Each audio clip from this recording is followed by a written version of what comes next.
temos a honra de estar junto com o professor Rodrigo Lemos Arteiro aqui no Hub Diálogos para conversarmos um pouquinho a respeito do uso do habeas corpus na investigação criminal.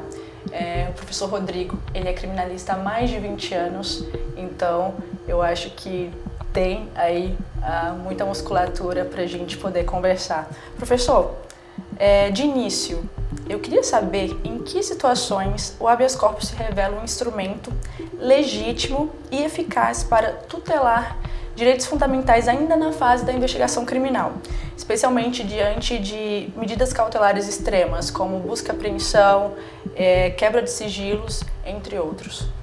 Perfeito, Manuela. Eu quero primeiro agradecer a oportunidade, Manuela, dizer que é uma honra poder estar aqui também no Hub Criminal, dizer que o seu convite foi prontamente aceito também pelo gabarito e pela profissional que você é, que eu admiro muito. E a sua pergunta é muito pertinente, eu acho que já merece uma análise importante.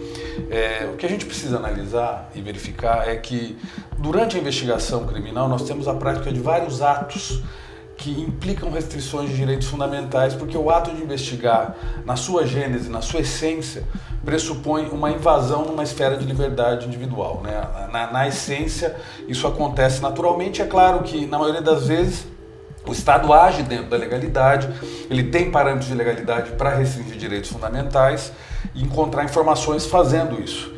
No entanto, em alguns casos, nós vamos verificar uma série de abusos, né?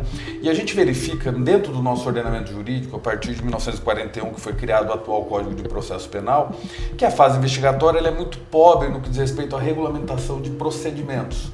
É bem verdade que nós não temos processo em sentido estrito ainda na fase investigatória, uma relação jurídica processual propriamente dita, mas nós temos atos materiais investigatórios que implicam restrições de direitos fundamentais, até em algumas vezes mais do que na própria fase de conhecimento.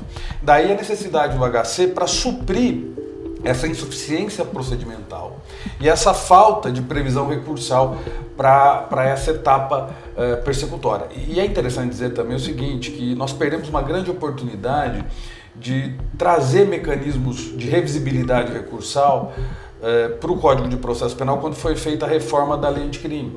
Porque ali nós criamos a figura do juiz de garantias, identificamos a figura do juiz que é responsável legalmente pela restrição de direitos fundamentais e pela validação dos atos investigatórios que são feitos na fase do inquérito ou de qualquer outra investigação, mas nós não verificamos ali um mecanismo recursal. Então acaba sendo realmente o habeas corpus a ferramenta que pode ser usada para corrigir ilegalidades e abusos que acontecem na fase investigatória, desde o ato de comunicar uma investigação ao judiciário, ou até a forma como se essa comunicação é feita, a própria capitulação dessa investigação é algo que também pode sofrer um controle de legalidade por meio do habeas corpus, nada mais nada menos do que também a maneira como é feito o indiciamento, porque eu acho que assim, o indiciamento também é um ato muito gravoso e que demanda alguns requisitos mínimos para acontecer e que engessem até certa maneira a autoridade policial para ela fazer um juízo de valor probatório para estabelecer um indiciamento. Muitas vezes esse juízo de valor pode ser equivocado, ele pode ser baseado em alguma perseguição pessoal, quebrando até o próprio princípio da impessoalidade. Eu acho interessante a gente ver o inquérito usando o HC também com alguns princípios de direito público que fazem muito sentido, porque ali é o próprio poder público, né, realizando atos de constrição de direitos fundamentais. Então eu acho interessante a gente usar o habeas corpus hoje sob a luz do juiz de garantias, verificando as competências próprias do juiz de garantias, até uma ideia que eu já discuti em seminários, em aulas de pós-graduação, é a possibilidade de se criar também varas especializadas para analisar habeas corpus referente à interposição contra juízes de garantia, até para que a gente possa preservar também o sistema acusatório, não só na primeira instância, mas também na segunda instância, você ter habeas corpus direcionado só para controlar atos de juiz de garantias, como como já se pensava na Justiça de São Paulo. Lá na Justiça de São Paulo a gente tinha a chamada vara do DIPO, que era na verdade uma divisão de inquéritos policiais, que eram juízes que só ficavam analisando matéria investigatória, analisando a legalidade de um auto de prisão em flagrante, realização de uma audiência de custódia, se ela teria sido realizada ou não, se havia requisitos para o indiciamento, se havia possibilidade de um enquadramento adequado no que diz respeito à lavratura de um auto de prisão em flagrante, porque você pode ter algumas deturpações feitas na interpretação do fato, e isso é matéria formal, né, me parece. Então daria para entrar nessa análise. E pegando esse gancho da figura do juiz de garantias, né, que é responsável ali por fazer a legalidade da prova ali na investigação criminal, né, esse acesso prévio da prova, então há uma tendência dos tribunais limitarem o uso do habeas corpus para discutir temas probatórios, isso é um fato. Sim. O senhor entende que isso compromete a função garantista do habeas corpus?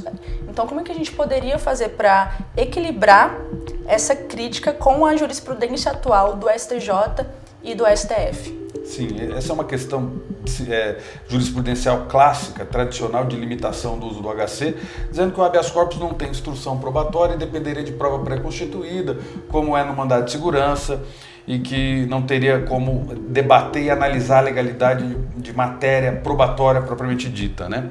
Mas aí cabe uma análise que eu acho que é uma estratégia que o advogado criminalista pode se utilizar, e hoje o novo Código de Processo Civil, novo, né, nem tanto, mas de 2015, né, ele tem um instrumento que é aquele procedimento de produção antecipada de prova, em que você pode produzir prova em face do Estado, e sem pedir nenhuma pretensão específica. Por exemplo, você pode realizar produção de prova testemunhal, exibir documentos perante o Estado, perante o Ministério Público, e você concentrar informações pré-constituídas e homologadas judicialmente para instruir o habeas corpus. Eu acho que é um caminho que pode ser usado para você se esquivar dessa jurisprudência defensiva que restringe muito o acesso do habeas corpus em matéria probatória. Então seria esse assim uns requisitos, na verdade, para a impetração do habeas corpus dentro da investigação criminal ali, quando a gente está falando sobre eventual nulidade de provas? Eu acredito que sim, para você analisar até eventual desvio do rito e demonstrar isso numa produção antecipada de provas é possível, mas eu acho que é tão importante também no que diz respeito à revisibilidade fática. Em alguns casos, a matéria fática e a matéria meramente formal processual, elas não têm uma distinção muito clara. E para que não haja receio nem dúvida, eu acho que a produção antecipada de prova pode exaurir qualquer discussão dessa natureza e permitir dar mais robustez na instrução do HC, e aí aquele debate da restrição do acesso ao mérito acabaria caindo por terra. Sim.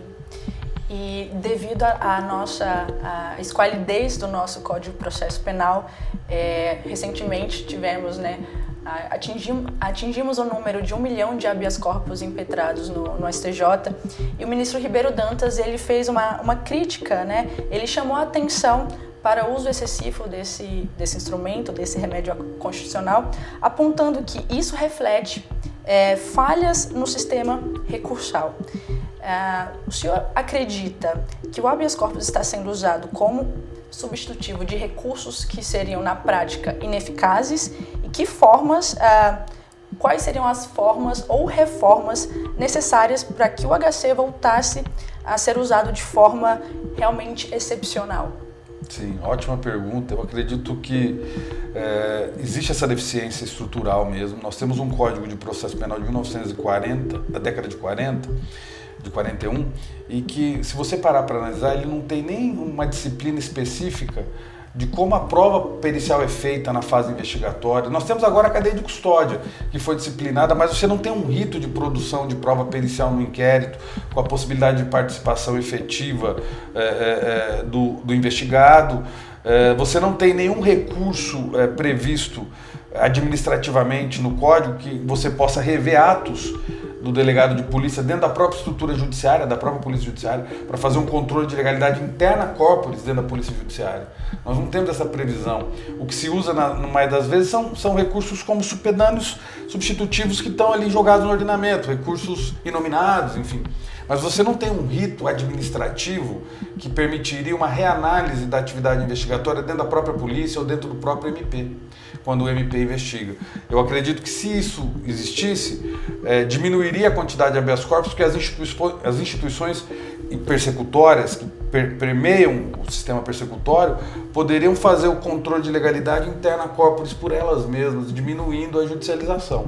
Eu acredito que seria um caminho, e você ter jurisprudências padronizadas em casos semelhantes que orientaria e vincularia essas instituições. Então o judiciário decidiria de uma determinada maneira e condicionaria esse controle de legalidade interna corpus pelo Ministério Público e pela Polícia Judiciária. Você diminuiria essa avalanche de habeas corpus que estão por aí hoje, e teremos que amadurecer esse sistema de revisibilidade administrativa das decisões dos órgãos persecutórios interna corpus, acredito. Então, já que você tocou nesse assunto do Ministério Público e da Polícia, na sua experiência, há uma resistência prática por parte do Ministério Público ou da Polícia Judiciária quando a defesa recorre ao habeas corpus em fase investigativa, e se isso compromete a efetividade de tal medida? Existe uma resistência institucional natural dos órgãos persecutórios, porque há uma tendência de se validar dentro daquilo que eles mesmos realizam.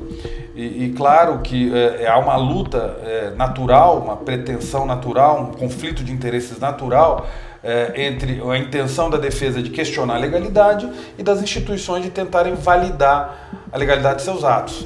E é aí que o habeas corpus acaba entrando, porque o habeas corpus também é uma ferramenta que ela permite uma criatividade muito grande do criminalista.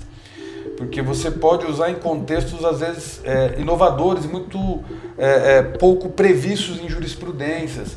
Então, já teve situações em que nosso escritório precisou usar de habeas corpus para questionar, por exemplo, a inércia do Ministério Público em se pronunciar no habeas corpus, por extrapolamento de prazo, imagina. Então, você, invocando a garantia constitucional da celeridade processual. Então, você pode usar em várias situações e questionar o poder público em várias situações em que o direito fundamental está sendo limitado. E eu acredito que exista uma resistência natural. Mas eu acho que se fizermos um modelo legal em que você consegue recorrer internamente e tenha a reanálise da legalidade dos atos dentro das próprias instituições, além de respeitar a autoridade das instituições, você estaria racionalizando o uso do HC. Você falou sobre criatividade. Eu queria saber se o professor acredita que essa percepção de banalização decorre do uso estratégico da defesa com habeas corpus ou a partir de falhas estruturais no sistema de controle judicial das investigações. Eu acho que caminha pelos dois lados, assim, muito pela falha que dá espaço para o advogado criar caminhos e estratégias.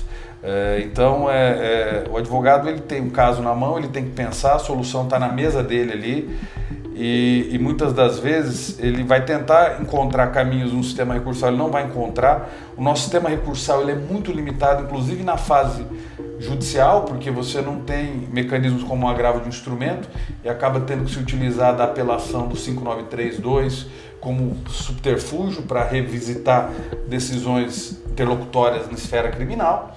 E muitos dos juízes não aceitam essa apelação, você tem que entrar com recurso em sentido estrito e tentar um efeito suspensivo, fazer um habeas corpus paralelamente. Então, eu acho que a estratégia, acho que assim, a quantidade de habeas corpus de recursos acontece por uma reação à jurisprudência defensiva dos tribunais também. Porque se você parar para analisar, muitos dos criminalistas acabam tendo que recorrer e fazer habeas corpus junto.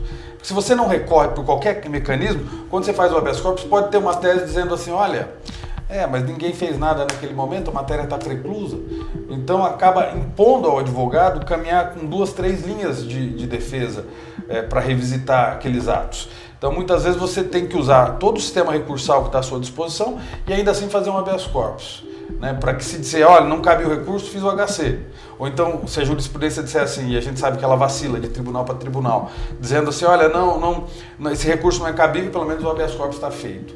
Então você acaba tendo que usar frentes de reação muito variadas, e isso para todo e qualquer colega que quer realmente um resultado para o seu cliente, acaba sendo o único caminho, e acho que por isso que nós estamos com o sistema colapsando nos tribunais superiores, acumulando ferramentas judiciais impugnativas de várias ordens. Né?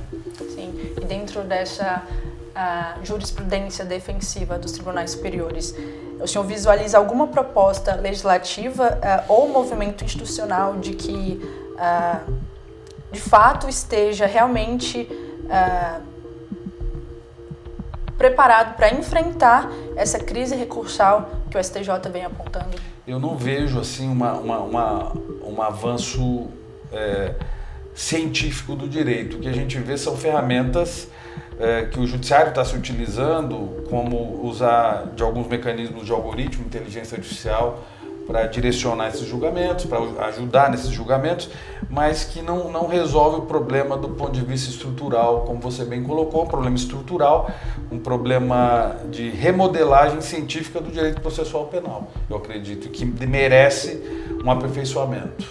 Certo, professor, muito obrigada pela sua participação. Foi assim uma aula, apesar do pouco tempo que estivemos aqui conversando, debatendo sobre o habeas corpus. Quero que você volte mais vezes ao Hub Criminal, que eu tenho certeza que tem muito mais conteúdo relevante e suas ponderações são excepcionais. Muito obrigada. Eu que agradeço mais uma vez, Emanuela, e a todo o time do Hub Criminal, dizer que é uma honra e com certeza quero retornar. Obrigado.